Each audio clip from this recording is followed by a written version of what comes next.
Hello, welcome back. I'm Mrs. Pound, and we finished our last chapter, chapter 3, on projectile motion, and we're moving on into Newton's first law of motion in chapter 4, which is the law of inertia. So, our objectives for this section, this video, we're going to be talking about the history of motion. So our objectives are to describe Aristotle's concepts of natural motion and violent motion, describe Copernicus's idea about the Earth's motion, describe Galileo's contribution to the science of motion, define inertia, and state Newton's first law of motion. So the first section in your book, section 4.1, is on Aristotle on motion. Now Aristotle, he formulated his ideas about 600 BC. And Aristotle said there was natural motion and there was violent motion. And he considered violent motion to be caused by a force. So I have two puppies there playing tug of war. Basically, Aristotle said that any horizontal motion was caused by a force. So that would be considered violent motion. Any motion that was up and down was considered natural motion. It was not caused by a force at all because the object was going to its natural resting place. For example, if a boulder is rolling down a hill, well, that's what it naturally does. And so he considered that to be natural motion, not caused by a force. He would also have said that if you have a cart that is being pulled by a horse, that is violent motion, and the force must be applied to the cart the whole time that it is in motion. Because Aristotle did not know about friction. Now, this thought was held until the 16th century. Most thinkers of the 16th century believed that the earth was not moving because it is big and it's a large enough force to move it was simply unthinkable. They really kind of lined up with Aristotle, although Aristotle said that the motion of the earth and the heavens was natural motion, just not caused by any kinds of forces. Now, along came Copernicus, and he disagreed with everybody else. Copernicus was the first person to publicly state the controversial fact that the earth revolves around the sun. However, he did most of his research and writing in secret. He did have friends encourage him to finally publish, and he received the first copy of his publication on his deathbed. So he did it very late in life. Now, Galileo had many contributions to motion as well. Galileo agreed with Copernicus, and because he agreed with Copernicus, he was persecuted. He was more public about his ideas than Copernicus was. Copernicus was not, because he was afraid of persecution, and so Galileo was actually under house arrest for publicly talking about his ideas. And Galileo said that there are forces, and a force is a push or a pull. And there is also friction. This is a force that acts between materials that touch as they move past each other due to surface irregularities.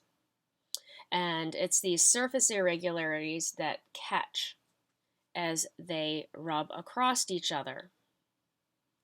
And so what Galileo was saying is that when you have something like a ball rolling across a floor, the force that's applied is applied, and then as it's rolling at a constant velocity, it does not need any force applied at that point. What slows it down actually is friction. And we can see this when we have, say, a hockey puck going across a regular floor or a hockey puck going across ice. There's less friction on the ice, so it goes farther. So Galileo observed these things. He also used the argument that there is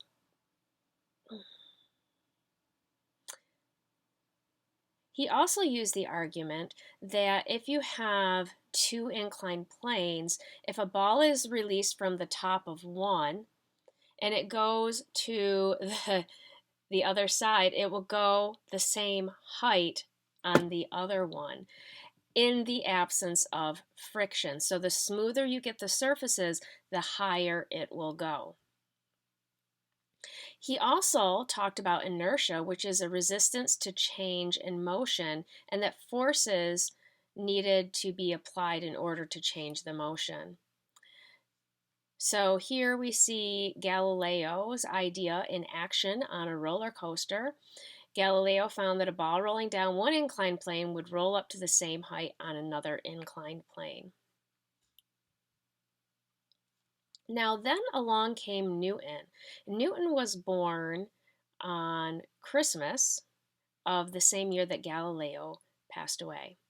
So, Newton took basically Galileo's ideas and he formulated his first law, the law of inertia. He said, every object continues in a state of rest or of motion in a straight line at constant speed unless it is compelled to change that state by forces exerted upon it.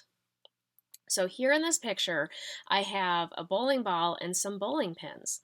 Now the bowling ball was set in action by a force from the bowler. And the bowling lane is very smooth. They're very slippery and slick to reduce friction so that that ball will go at a constant, very fast speed, velocity, down the lane. And those bowling pins will stay at rest until they are hit by the ball, which applies a force to them and sends them flying. And the bowling pins will apply a force to the ball, which will actually slow it down as well. So you can see here how inertia is working with bowling. Now, the law of inertia applies to both moving objects and objects at rest. That's an important fact there.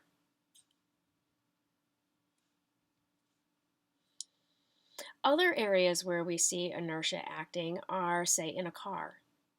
If you're going along in your car and all of a sudden you hit the brakes, you know that you go flying forward. That's because you have inertia. Your body keeps going forward even though the car has stopped. You have a resistance to change in motion. Your body wants to stay in motion. And so that is why we wear seatbelts. They prevent inertia so that we don't go flying through the windshield. Now, what we're going to do is we're going to draw a picture to show the path of a rock whirled around the end of a string, following a circular path that the string breaks, and we're going to explain that. And we're going to see that it will follow a straight line path. And if we take a look at the cowgirl there in the picture, swinging her lasso, actually, if she were to let go of that lasso right now, where it's in motion, it would go behind her. In order for it to go around the calf in front of her, she has to let go of it when it is swinging forward, because when she lets go, inertia states that it will continue in a straight line. So I'm going to switch to my other camera so that we can draw a picture of that. Okay, so the first thing for this problem that we need to do, like all physics problems, is we need to draw a picture. So here is the rock on the rope, and it is swinging in this direction. So if the rope breaks while it's in this position, the rock will fly off to the right, because at this point that's where it's going in a straight line. If it were to break here, it would fly off this way. If it were to break here, this way, and if it were to break here, this way. So it's always in a straight line from where it breaks. Okay, so our objectives were to describe Aristotle's concepts of natural motion and violent motion, to describe Copernicus's idea about the Earth's motion, describe Galileo's contribution to the science of motion, define inertia, and state Newton's first law of motion. Now you need to write your 5 questions on the side of your paper.